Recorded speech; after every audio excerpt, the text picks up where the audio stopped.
Bismillahirrahmanirrahim. Assalamualaikum warahmatullahi wabarakatuh.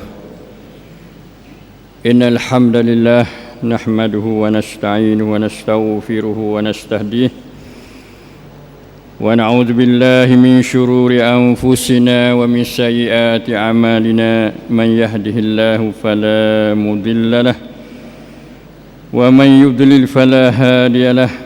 Asyhadu an la ilaha illallah wahdahu la syarika lah wa asyhadu anna Muhammadan abduhu wa rasuluh. Allahumma salli wa sallim wa barik ala nabiyyina wa rasulina Muhammad wa ala alihi wa ashabihi wa man tabi'ahum bi ihsan ila yaumiddin. Subhanaka la ilma lana illa ma 'allamtana innaka antal alimul hakim.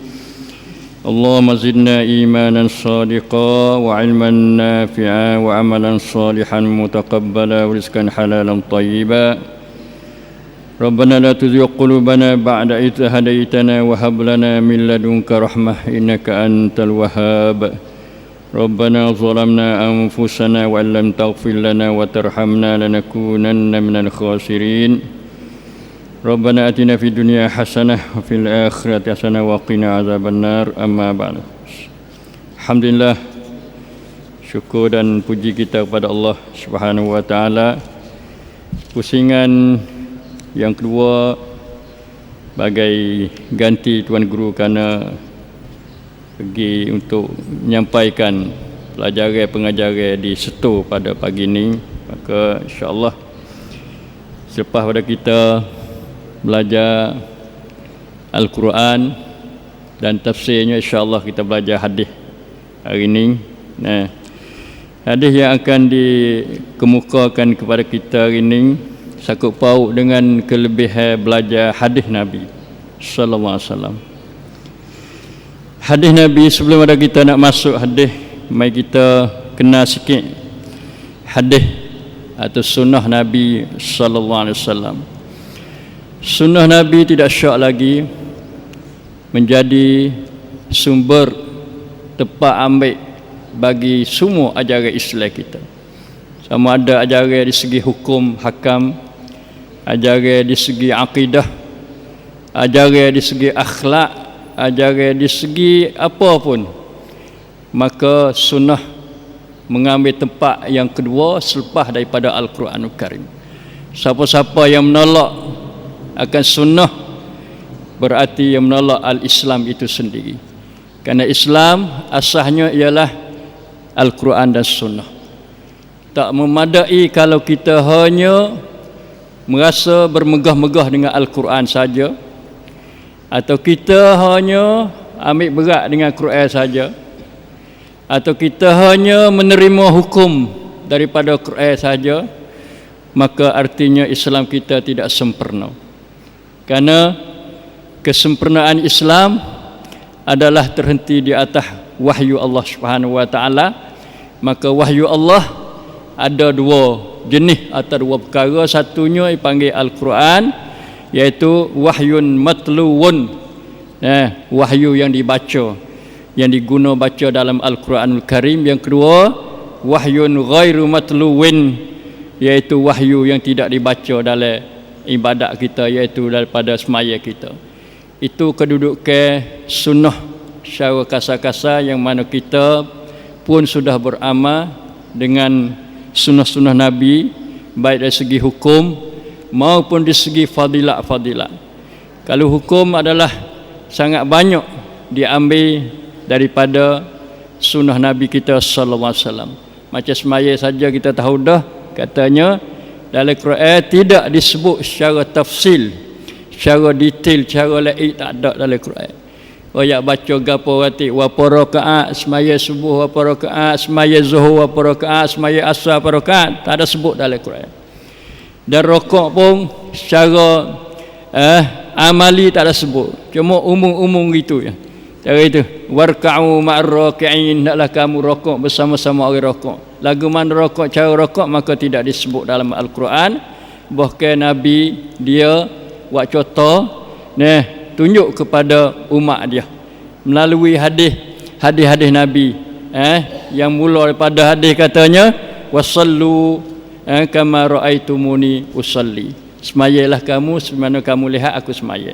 Bagaimana aku berdiri, bagaimana aku rokok, bagaimana aku sujud, bagaimana aku baca, bagaimana aku selawat, bagaimana aku itu, aku ini. Nah, semua tu adalah daripada sunnah Nabi sallallahu alaihi wasallam. Orang pergi Quran saja tak tahu nak semaya pasal mana. Nah, itu kita nak ayat kelebihan tentang sunnah atau hadis Nabi sallallahu alaihi wasallam. Hadis yang kita akan belajar ni riwayat daripada Ibnu Mas'ud radhiyallahu anhu.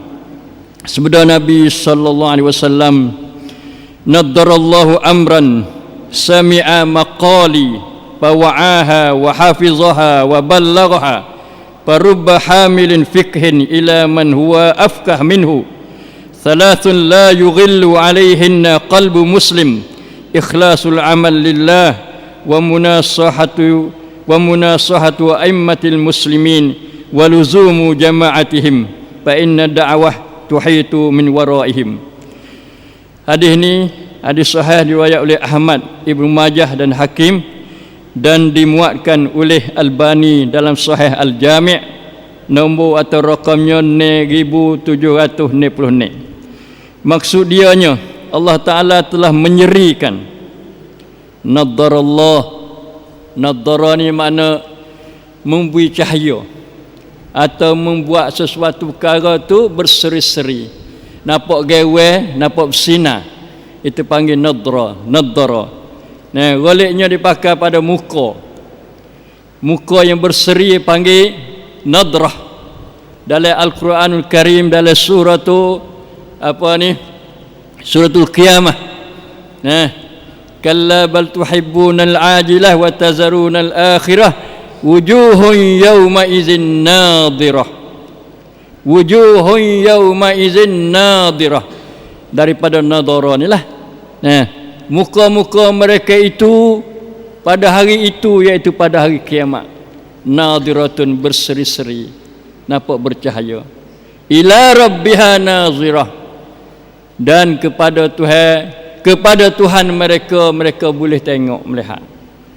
Siapa dia muka dia berseri, ialah muka orang-orang beriman. Nah, sebaliknya muka-muka orang yang tidak beriman, orang yang jahat, nah, wa wujuhun yauma idzin basirah, masa keruk, nah, itu panggil muka belawai dengan muka nadirah ni. Itu kalimah naddara ni, maknanya berseri. Muka dia nampak cahaya, walaupun tak ada bersinar supaya cahaya cahaya pelita, cahaya matahari, tapi panggil ada tanda-tanda.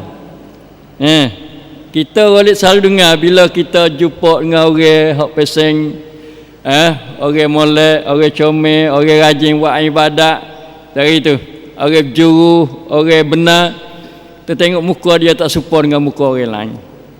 Nah, selalu kita puji kata masya-Allah, tengok muka dia bersinar, bercahaya, ada gawe, nah, berseri-seri. Itu tanda kata orang itu ada satu-satu perkara yang baik yang diberi oleh Allah Subhanahu wa taala. Itu. Supaya orang semaya, orang semaya dia apa ni? Dia basuh muka dia wilajak sikit ke sini, naik kedai, dan tangan dia lengan dia wilajak sikit ke siku dia, maka orang itu akan dapat cahaya pada hari akhirat nanti. Itu makna cahaya tu. Dari itu. Hadis ni Allah Ta'ala mula dengan naddarallahu imra'an. Allah telah menyerikan atau memberi cahaya di muka kepada seseorang sami'a maqali, yang mana dia mendengarkan sabda aku, mendengar hadisku, mendengar sunnahku, mendengar perkataan aku. Itu makna maqalah. Itu maqali. Maqalah kadang-kadang orang guna zaman sekarang dia panggil bookworm. Orang tulis dalam surat khabar, dalam majalah, dalam persuratan dia panggil maqalah, bookworm.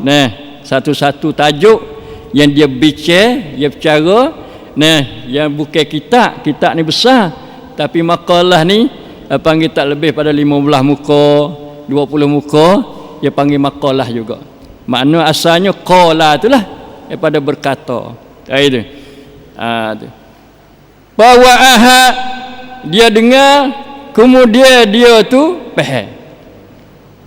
Wa'a ni maknanya fahima, dia faham. Ngaji dah, dia faham. Dari itu. Bukan dengar saja dah, dia fati. Nak faham ni dia kena fati. Fati ni dia nak pakai dua alat. Satu, hati dia. Hati dia tak ada gilang dah. Duk tu, duk dengar. Telinga duk dengar, hati pun duk fati. Akal pun duk tadabbur. Duk fati, duk sama qasi panggil. Qasi dengan telinga, qasi dengan hati, qasi dengan fikiran dia. Tu. Habis tu orang ngaji dia kena khusyuk juga dalam ngaji. Sebab semaya jugalah. Nak boleh benda tu. Semaya khusyuk boleh benda ke apa? Qad aflahal mu'minuna allazina hum fi salatihim khashi'un. Boleh aflah, boleh falah. Hayya 'alal falah. Mari kita mencari kejayaan. Itu bila khusyuk dalam semaya. Bila khusyuk dalam ngaji ni dia boleh ke apa? Al-wa' al-fahm, boleh faham. Tu. Begitu pian ngaji kita with terki, with nin, with ke sikit. We kata nak ngaji sungguh. Macam kita ni mari dah. Mari kadang-kadang jauh. Lepas tu kita dah buat main pula baik tak semari. Tak gitu. Jadi saja panggil. Tak ada wa'aha, tak ada. Dengar tapi tak tahu apa. Na'udzubillah min zalik. Kita minta jauh dah tu lah. Tu kita jangan gaduh lain. Mari gaduh kita turun tangga nawaitu niat mari nak ngaji lillahi ta'ala kerana Allah, maka kita turun medan, kita buka telinga, buka hati, buka akal kita. Tiga-tiga ni barulah dia Tuhan nak capuk ilmu kepada kita insya-Allah. Allahumma rzuqna ilman nafi'an ya Allah insya-Allah taala. Bawaha wa hifazaha, dan dia hafal pula. Nak boleh nadrah tu bukan mudah kat dah tu, tak tu. Dengar mana mengajilah. Yang kedua faham. Yang ketiga hafal. Masya-Allah. Mana Nabi sini menggalak supaya kita tu selain pada mengaji hadis, mengaji sunnah, kita juga kena usaha boleh hafal. Cara itu. Tu. Orang kita ni jaranglah. Orang nak hafal hadis-hadis Nabi ni jarang. Tak serupa dengan Quran. Quran ni boleh kata alhamdulillah ada madrasah tahfiz, ada pusat hafal Quran, tapi pusat hafal hadis tak ada. Kita tak ada buat apa kita. Ni salah satu kecuaian kita. Suatu kuambuk prong kita tak ada cuba nak uyadi madrasah as-sunnah, hafal mengaji faham sebab uyadi lagu tu. Nak buat lagu mana? Tu. Kita tengok jasa-jasa ulama bukan sikit. Nak kita nak tolong, nak bantu, nak buat kita nak ingat Quran. Macam Imam Nawawi rahimallahu taala, dia hipung 40 hadis panggil arba'una nawawiyah, arba'ina nawawiyah. Masya-Allah, sebar seluruh dunia. Dan diterjemuh hadis 40 hadis ni dengan segala bahasa. Bahasa Thai kita ada, masya-Allah. Bahasa Melayu Malaysia pun ada, bahasa Melayu Indonesia pun ada. Bahasa Rusia, bahasa Inggeris, bahasa Amerika, bahasa Turki, bahasa mana, seluruh dunia. Ni tanda kata berkat dia, masya-Allah taala. Itu 40 hadis tujuan dia nak mudah buat kita ni ngaji, faham dan mengapa. Dalam mukadimah dia kata belum ada dia ni orang buat dah. 40 hadis bab warak, 40 hadis bab zahid, 40 hadis bab jihad ada juga. Tapi dia kata dia mari hipung semua tu. Hak jihad pun ada, hak zahid pun ada, hak akhlak pun ada, hak tauhid pun ada, hak fadilat pun ada, duk dalam 40 hadis. Itu nak ayat kata dia tu nak bantu, nak tolong kita dah 40 hadis. Tak ada payah bakal 40 hadis, insya-Allah kita hafal. Tak gitu. Tu kalau kita nak usaha sungguh. Itu Imam Nawawi. Lain pada tu ya buat kitab-kitab besar dah, ya syarah Sahih Muslim dia, masya-Allah. Dari tu. Maknanya Imam Nawawi daripada mazhab Syafi'i, dia seorang yang ambil berat di segi hadis atau sunnah Nabi sallallahu alaihi wasallam. Kitab majmu' dia, kitab fiqh, masya-Allah. Dia wari dengan dalil, wari dengan pendapat orang lain. Tu satu kitab panggil soalan tu kitab mazahib. Kitab yang mempunyai aliran mazhab lain. Hak Imam Ahmad pun ada, Imam Malik pun ada, Imam Syafi'i dia sendiri pun ada. Lepas tu Imam apa lagi? Imam Hanafi pun ada. Ada berlaku dalam itu. Tu. Itu pandai satu kemampuan Imam Syafi'i, Imam Nawawi yang dia tu hipun hadis. Tak supaya Imam Syafi'i dia tak ada hadis dia. Ya kita Ar-Risalah. Risalah ni nak pergi kepada usul fiqh. Usul fiqh kitab pertama ditulis oleh ulama ialah Imam Syafi'i rahimahullahu taala. Ya dululah nisbah kitab ni, kitab yang masyhur dan banyak juga diterima pakai guna oleh umat Islam kita. Yang kedua kitab hak masyhurnya. Kitab kitab fiqh. Tapi dia juga ambil dalil-dalil daripada hadis-hadis Nabi sallallahu alaihi wasallam. Itu nak kata kita ni selain pada faham, kita kena hafal juga. Saya biasa buat juga, ambil tiru panggil Imam Nawawi 40 hadis. Lah ni boleh 3 jenis dah. Tahu itu. Mula-mula sekali 40 hadis Ramadan. 40 hadis lebih. Cuma kita panggil itu 40 hadis Ramadan Al-Mubarak. InsyaAllah Ramadan ni kita keluar baru. Dia tengah tambah. Lepas tu baiki, lepas tu buat hadis-hadis dhaif. Di zaman dulu kita buat 20 tahun. Citakan yang kedua tu 20 tahun dah. Tahun 1415. Lah ni tahun 1430 ni, 20 tahun dah. Ada masih dipakai lagi ni masjid-masjid bila bulan Ramadan. Dia nak baca satu hadis pas maya Zuhur ke pas maya Asar. Maka kali ni tambah jadi 52 hadis insya-Allah. Lepas tu kita tambah perkataan-perkataan ulama, buai hadis-hadis dhaif dan kita buh hadis-hadis sahih saja insya-Allah taala akan keluar berkali awal-awal Syaban ni dia insya-Allah taala dengan akan dicetak oleh Pustaka Darussalam di Al-Star insya-Allah dengan bahasa Jawi. Mudah-mudahan bermanfaat kepada kaum muslimin kita insya-Allah. Yang keduanya 40 hadis hak rekah-rekah pandok-pandok daripada Sahih Bukhari dan Sahih Muslim. Diguna untuk sekolah-sekolah. Dululah ni tak tahu kerana ya laksuk dia ni selalu berubah. Tu 40 hadis. Hadis pandok-pandok rekah-rekahnya. Capur daripada Bukhari kata dan capur daripada hak Muslim kata. Hadis rekah-rekah.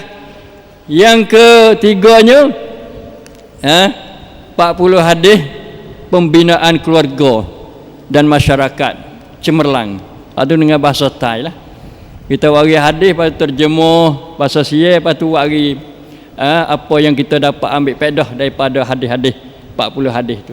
InsyaAllah juga hal ni telah diedar dalam Multaqa Muslimat 3, 4, 5 tahun dah yang lalu. Mudah-mudahan kita nak masyarakat ni tapai rati hadis, tapai dengan sunnah Nabi sallallahu alaihi wasallam supaya dapat kita faham gapo rati Nabi kita duk kata kepada kita, duk oyak pada kita, duk sampai kepada kita insya-Allah taala. Wa hafizaha wa ballaghaha, dan dia menyampaikannya. 4 perkara, satu dengar makna mengaji, yang kedua faham, yang ketiga hafal, yang keempat sampaikan. Tu makna dakwah. Tu dakwah dengan sunnah, dakwah dengan Quran. Hak ni hak besar sekali sebab ummi panggil. Ummi kepada Islam iaitu Al-Quran dan sunnah. Maka kita mesti kena sampaikan. Orang yang sampai sunnah Nabi, dia akan dapat nadrah. Nadarallahu imra'an sami'a maqalati wa wa'aha wa hafizaha wa ballaghaha. Parubba hamilin fikhin ila man huwa afqah minhu. Berapa banyak orang yang membawa ilmu agama kepada orang yang lebih faham daripadanya. Ada macam saya hari ni, saya sampaikan sini boleh jadi orang duk dengar ni lebih faham pada saya lagi, ada lebih reti pada saya lagi. Tu maknanya ilmu ni saling kita gilir menggilir, tukar menukar sampai menyampai. Tak gitu. Tu. Satu kali kita beri, satu kali kita terima. Satu kali kita mengaji, satu kali kita mengajar. Dua-dua kau baik. Tak gitu. Mengaji dan mengajar kau baik. Kalau Quran baik benar. Khairukum man ta'allama al-Qur'ana wa 'allamah. Tu sebaik-baik kamu ialah orang yang mengaji Al-Quran dan mengajarnya. Yang mengaji dah klik ngajar orang lain pula. Tu barulah ilmu jadi hidup. Ilmu tu jadi panggil tersebar, merebak kepada rata-rata. Barulah masyarakat kita masyarakat berilmu. Kalau masing-masing duk susu, duk taruh, duk sipir, sayek, nak tahu sore, itu panggil ilmu tidak akan maju. Ilmu tidak bermanfaat.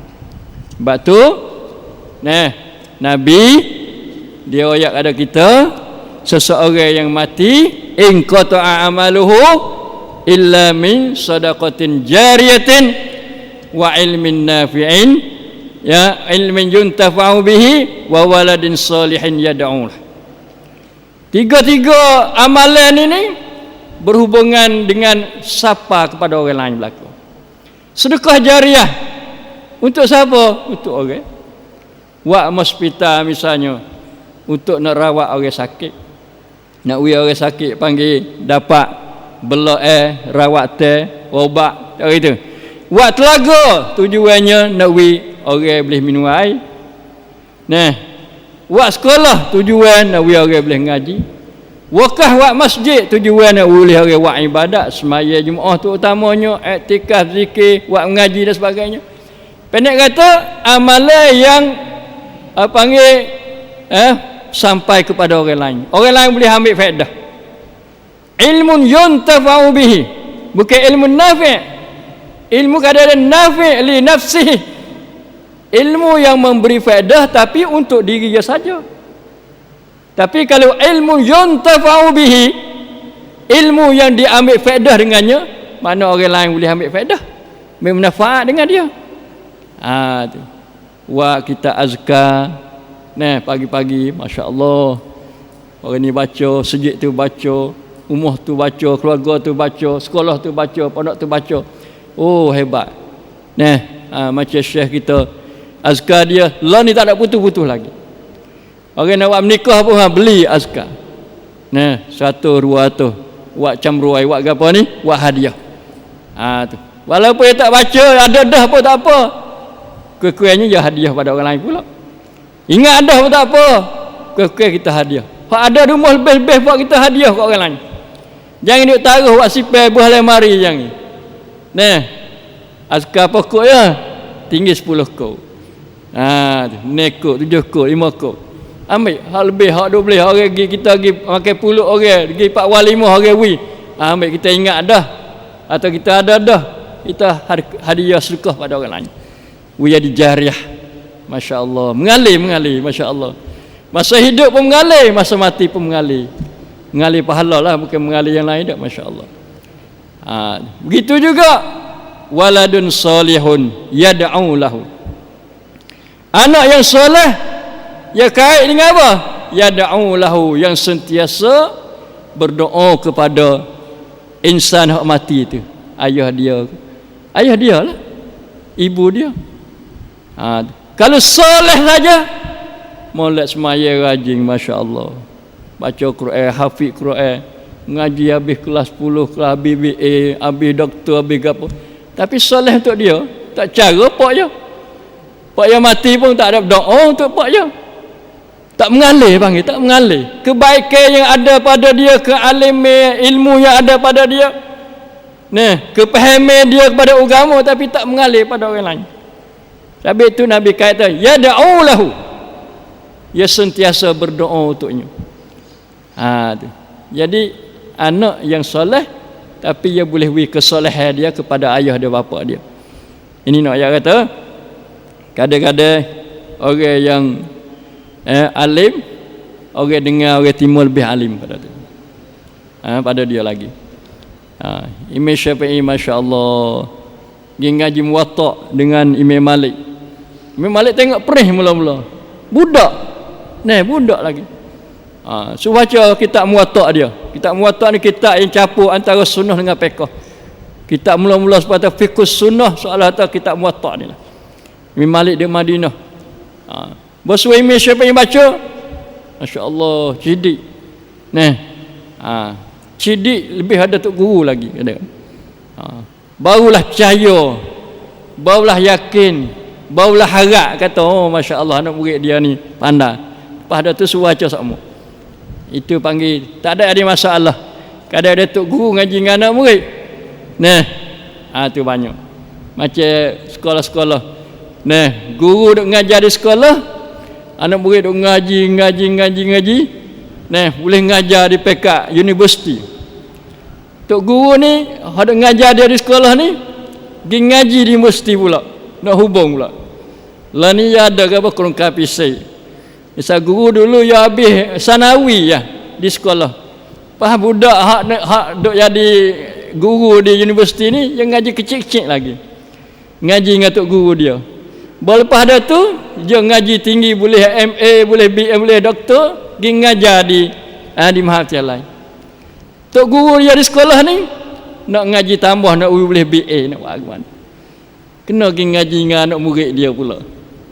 Duk gila gitu. Ya pasal dia. Orang ilmu ni Tuhan wi belaka.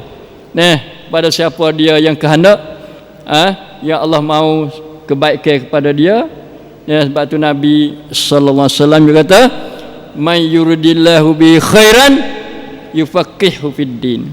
Siapa-siapa yang Tuhan kehendak pada dia tu baik, maka Tuhan wi faqih, wi peqah. Peqah ni mana wi faham, reti, tahu dalam agama. Lebih fiqh ni lebih daripada ilmu lagi. Tahu itu? Fiqh ni mana mendalam dalam suatu agama. Salasun la yaghillu alaihinna qalbu muslim. Ada tiga perkara, ada tiga perkara yang tidak akan deki, tidak rasa deki, tidak rasa iri hati atasnya oleh hati seseorang muslim terhadapnya. Tiga perkara ni tak ada orang nak berdeki. Maknanya mengaku kata molek comel. Satu, ikhlasul amal lillah. Ikhlas amal kerana Allah. Itu hak pertama sekali. Berarti ada tiga perkara ni, hati orang tu sihat amal. Tu sihat, iaitu orang yang ikhlas amal kerana Allah Subhanahu Wa Taala. Jadi ada tiga sih. Satu ikhlas. Ikhlas ni hati. Amal ni mana hak jawarih, anggota, tangan ke, kaki ke, mulut ke, telinga ke. Maknanya seseorang nak hati dia bersih, naklah dia ikhlas amal kepada Allah Subhanahu Wa Taala. Tiap-tiap amal dia. Jangan kata semaya saja. Puasa, baca Quran, ngaji. Tu. Ngaji. Jihad. Masya-Allah. Dakwah. Ngaji Quran. Belanja harta. Semua tu. Nabi dia royak comel, dia kata tiga perkara juga. Banyak perkara, tiga perkara ni. Tiga perkara itu hafsah-hafsah saja. Seorang itu dia berjihad, lawan musuh. Mati. Tu. Mati syahid lah. Orang bersyahid lah kau di atas dunia ni. Kerana dia mati dalam medan perang. Dia mati, Tuhan panggil dia, jemput dia, panggil, tanya, sop suan lah. Tu. Boleh hadirkan dia salah. Tuhan tanya, mu jihad kenapa? Untuk apa? Ya sedaklah. Tu lillah. Tu fisabilillah. Kerana Allah, pada jalan Allah. Oh, sedap hebat bunyi. Bos sudah jawab, kazab, mu bohong. Tu kita takut. Pas jihad ni benda besar, masya-Allah. Benda mati hidup lah. Benda tinggi, darjat ya tinggi. Zurwatul Islam. Goh panggil. Kalau utah ni goh di atas belakang dia, hak tinggi, kemuncak dia. Tapi kalau awak tak kena, kazab semua sana ni. Bukan keadaan Tuhan maki, Tuhan bangkit kata bohong tak. Tuhan suruh mereka dia ambil dia pergi buh, pergi semai dalam neraka tu. Sebab apa tu? Sebab tak ada ikhlas ya. Kerja besar. Kerja masya-Allah, hebat kerja. Tu. Orang lain tak lawan kadang-kadang. Kita tak lawan. Kita tak wahi kadang-kadang. Tapi ya wahi. Tapi wahi tak ada ikhlas, susah juga. Tu. Ya ikhlas ada amalan sikit ya. Dia ada ikhlas ya berkat, masya-Allah. Berkat lagi rata banyaknya, masya-Allah, boleh pahala banyaknya, orang ada sambutannya, masya-Allah taala. Tu. Tengok orang berhijrah daripada Mekah pergi Madinah. Ada tak serupa orang kan. Ayat tu tak serupa. Kita ni insya-Allah wis serupa lah kau kita ni mari ngaji majlis ilmu ni. Nah, jadi ikhlasul amal lillah macam hadis ni insya-Allah taala. Orang pergi hijrah ni ada dua jenis. Satunya pergi kerana Allah, kerana Rasulullah sallallahu alaihi wasallam. Yang duanya kerana nak pergi menikah atau nak pergi cari keduniaan atau benda dunia. Tu. Tiga lah kita bagi, tapi bagi dua tak apa sebab ya satu hak ikhlas, yang dua tak ikhlas. Tu. Orang ikhlas fa hijratuhu ila Allah wa rasulih. Tuhan timur. Kena dengan hak Allah dan kena hak Rasul. Yang keduanya fa hijratuhu ila ma hajara ilaih. Maka hijrahnya boleh hak yang nak tu. Yang nak menikah boleh menikah. Yang nak dunia boleh dunia, yang nak harta boleh harta. Dia ada sebab. Sebabnya Nabi tahu kata ada seseorang tu yang pergi ni, ada juga di kalangan ramai-ramai sahabat ni bukan mudah. Pas kita nak jamin secara mana sahabat orang yang duduk di bawah payung wahyu Allah Taala, duduk bawah didikan Nabi, tapi jeli juga panggil. Apa saya tak ada ikhlas.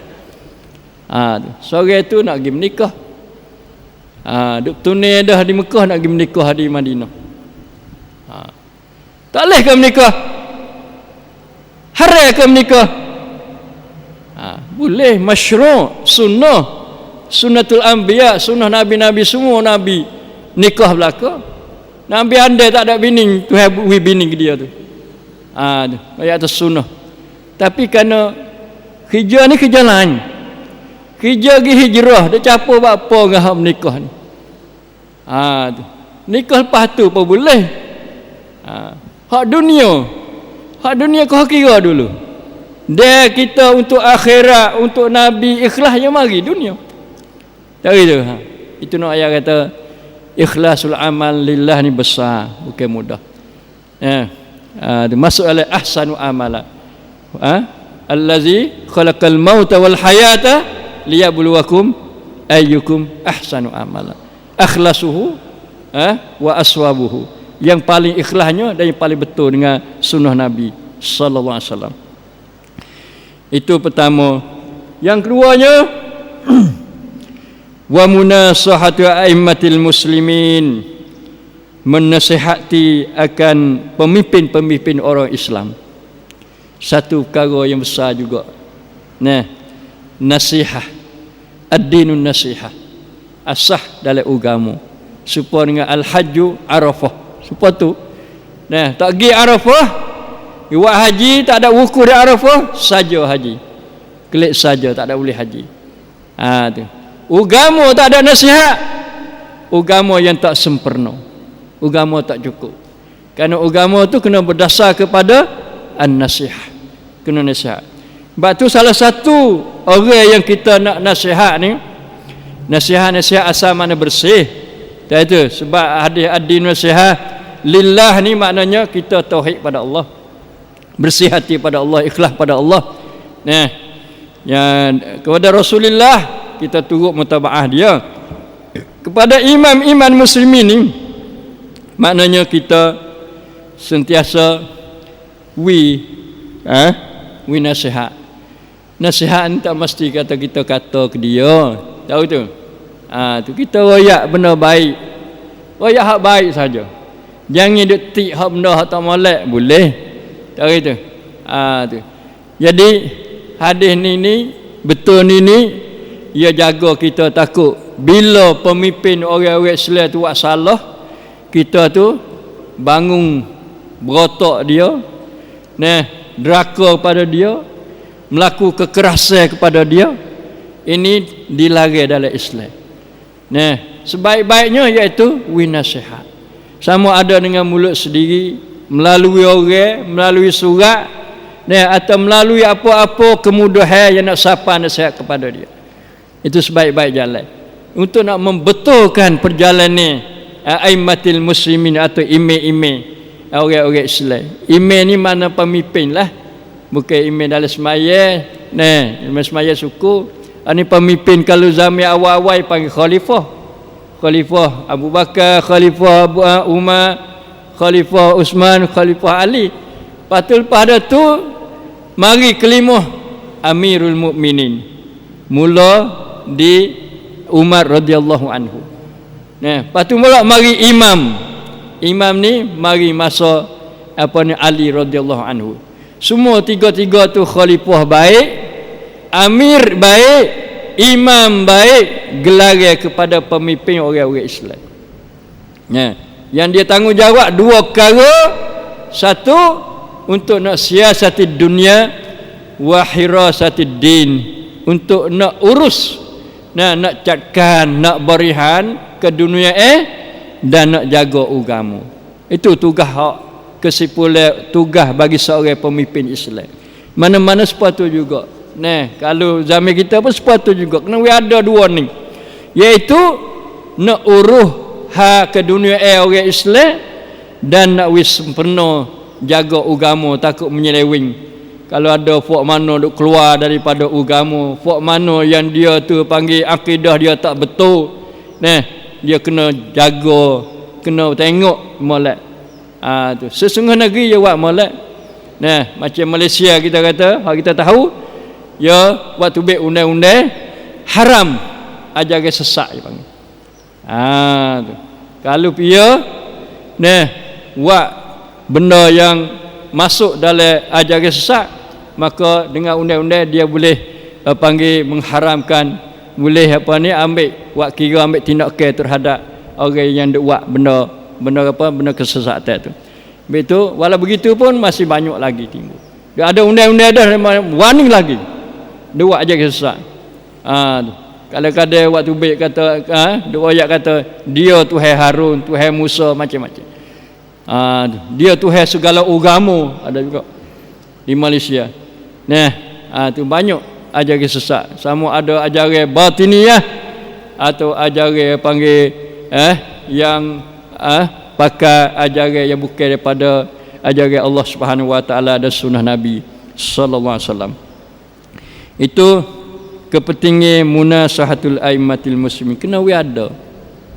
Kita kena ada, kena tengok. Maknanya seseorang Muslim dia kena tiktam, mutabaah, tengok kedudukan perjalanan pengurusan seseorang imam dia tu. Kena tengok molek. Tu. Kalau pak kita ni orang ada jadi pemimpin orang Islam ni, satu panggil Faipokron. Faipokron itu imam apa tak meneh tu nebeh. Tahu itu. Faiz sasana ya bagi dua. Faiz sasana ni iaitu tek imam. Tu. Tek imam ni ya kadang-kadang dia imam semaya, kadang-kadang dia dua selalu dah. Imam panggil hak makmum duk kena cara makmum nikah kahwin, bagi saka dan sebagainya. Itu rakyat makmum ada hak untuk nak nasihat. Dasar kepada hadis-hadis Nabi. Ad-dinu nasihah munasahati aimatil muslimin. Dan pemimpin kena faham hadis macam ni juga, kata dia bukan malaikat, bukan rasul, bukan orang utama, nak orang yang apa ni, orang yang lebih luar daripada undang-undang dak, luar daripada ajaran Islam dak. Dia salah, dia berhak untuk diberi nasihat kepada dia. Rakyat wajib, kewajipan dia wi nasihat. Tapi kena tengoklah nasihat dengan molek, dengan baik. Kita tak panas sendiri, kita melalui orang lain. Melalui orang support dia, cari orang-orang hak berani dengan dia. Itu cara-cara kita tengoklah. Wi jadi jangan wi timbul apa ni, wi timbul kerusakan antara hubungan kita dengan pemimpin-pemimpin kita. Yang ketiganya waluzumu jama'atihim, melazimi jemaah mereka itu. Melazimi tetap bersama dengan jemaah orang-orang Islam. Siapa dia jemaah sini? Ulama mari duk wi pengertian tu banyak-banyak.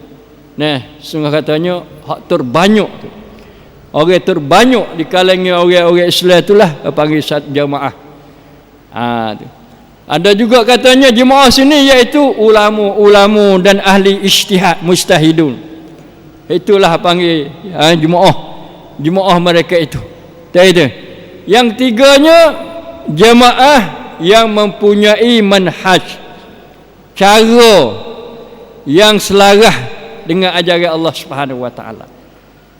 Ni hak tiga ni yang lebih dekat dengan benda hak benar sikit. Jemaah juga, kerana kalau tengok jemaah banyak timbul dalam masyarakat kita.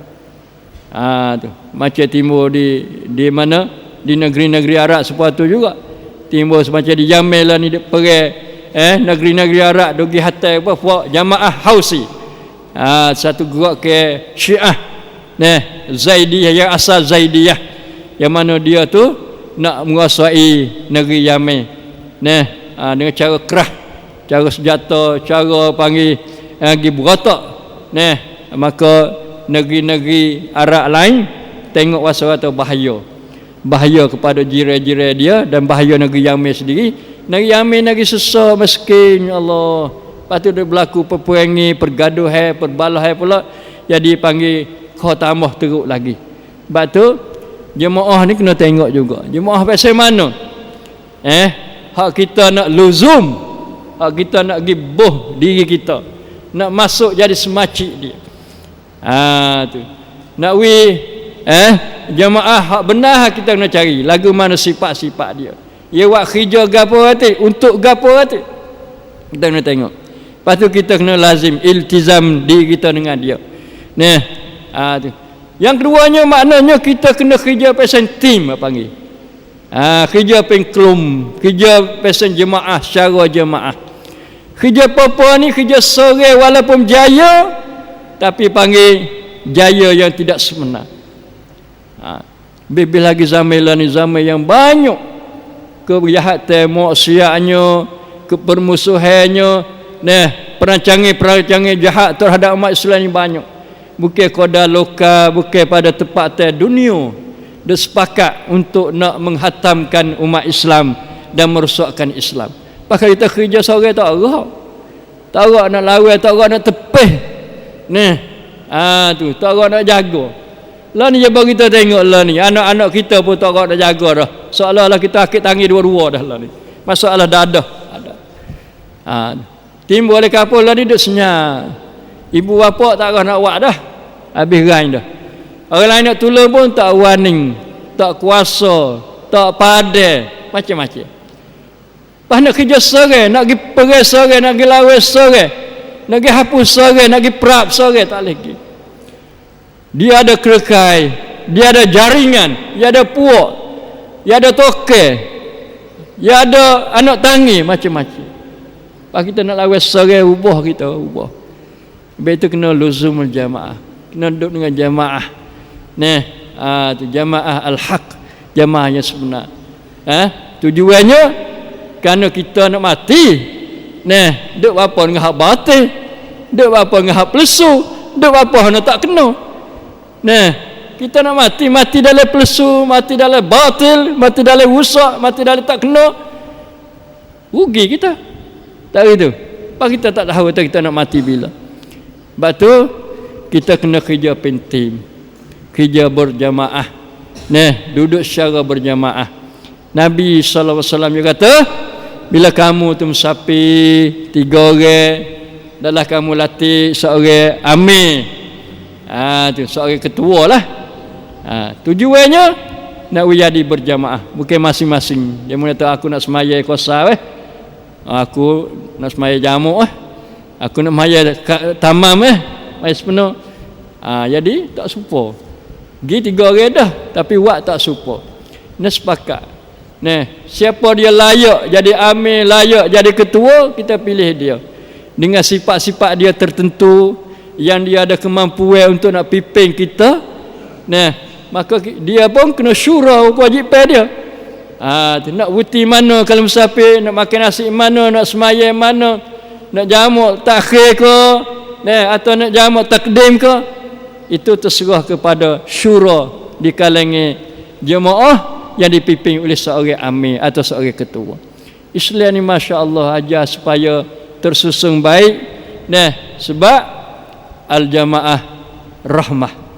Nabi sallallahu alaihi wasallam juga kata, al-jama'atu rahmatun wal furqatu azabun. Masya-Allah. Jamaah tu akan dapat rahmat, akan diberi rahmat. Masya-Allah.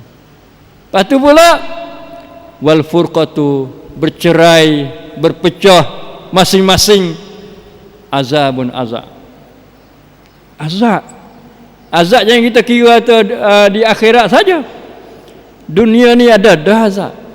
Cuba kita tengoklah ni pecah belah, timbul mati selewat tabak, susahnya daripada seni kepada susah, daripada kaya menjadi miskin, daripada kuat jadi dhaif. Semua tu sebahagian daripada rasanya azab Tuhan turun dengan sebab tidak berjamaah. Orang ni bawa dera ni, orang ni bawa dera tu, orang ni bawa dera ni. Dera ni dengan dera tu tak sama. Baju tu baju ni tak sama. Semua manusia melihat kepentingan jemaah. Tanyalah. Kerajaan lah ni jadi buat undang-undang. Nak buat tubik ke apa ni? Rata tamanu dia ke apa? Nak perondong. Sebab dia tahu baik maung yang telah dialami oleh rakyat negeri Sial sebelum ada ni gapo dia. Baju tu baju ni mati serok tabak. Hingga tak boleh nak berdiri, nak berjalan apa ni negara, nak mengurus, nak berihan parti cat ni, dia ada gelawing kecok-kecok gitu, cacat macam-macam. Negeri-negeri luar-luar pun tak wis sokongi mana, ekonomi pun akan merosot, kemajuan pun akan mundur, tak ada. Sebab apa? Sebab wal furqatu azabun, satu azab. Bila ekonomi tidak baik, rakyat susah, getah murah, dakang murah, tak gitu. Buat umur sewa tak ada orang sewa, itu semua tu azab. Tak itu nego ceng, azab dari segi ekonomi, azab dari segi politik, azab dari segi sosial. Timbulnya bila susah, timbulnya curi, timbulnya menyamung. Tiap-tiap hari sewa elewe bank tak bank, curi hari-hari, samu hari-hari. Ini nak kata wal furqatu azabun. Bukan kita tengok saja kepentingan jemaah, dunia juga nampak berjamaah. Saudi dia nak kita Yamen, nak pergi perak Houthi di Yamen dengan permintaan presiden dia. Dia tak buat sorang sakit dia. Dia campur dengan Imarat, dia campur dengan Kuwait, dia campur dengan Qatar. Padahal dia dengan kota tak apa molek, mana hubungi, tapi dia campur je. Campur dengan apa lagi? Dengan Bahrain, minta Mesir, minta Pakistan, minta Turki, dan minta dengan sokongan daripada Amerika pula. Tujuannya nak nampak kata berjamaah.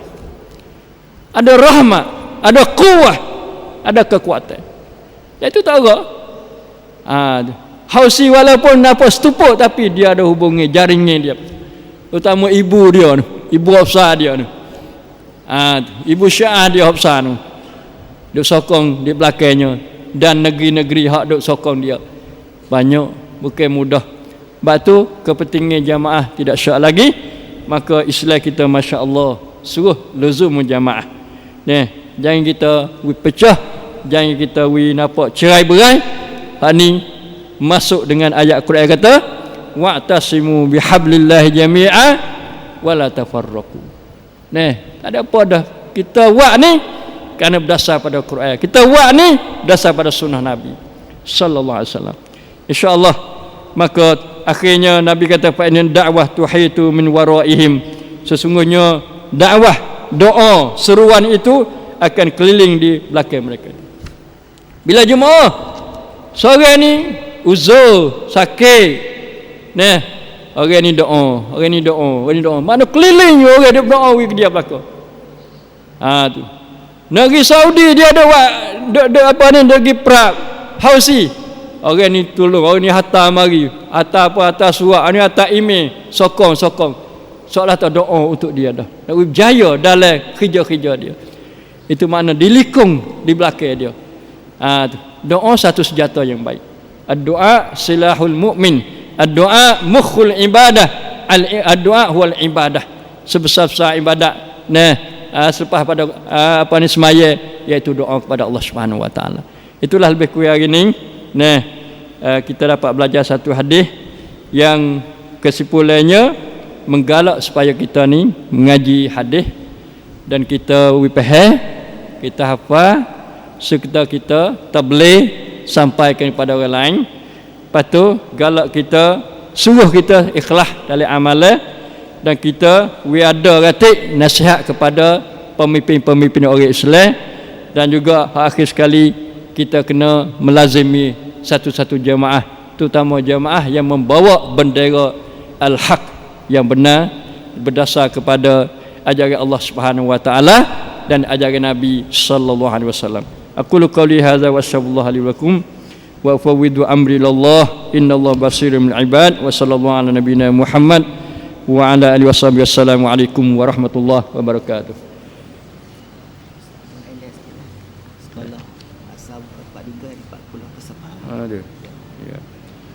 Assalamualaikum warahmatullahi wabarakatuh. Daripada sekolah Rahmaniyah ni, sekolah di sini, buka mengaji asal dianya 43 bulan Persepah. Kemudian ubah kesok pergi kepada 4-10 Persepah. 43 ni tak jadi buka, dibuka 4-10 Persepah. Insya-Allah siapa-siapa ada anak sini minta mari hari buka sekolah tu 4-10 Persepah insya-Allah taala. Wassalamualaikum.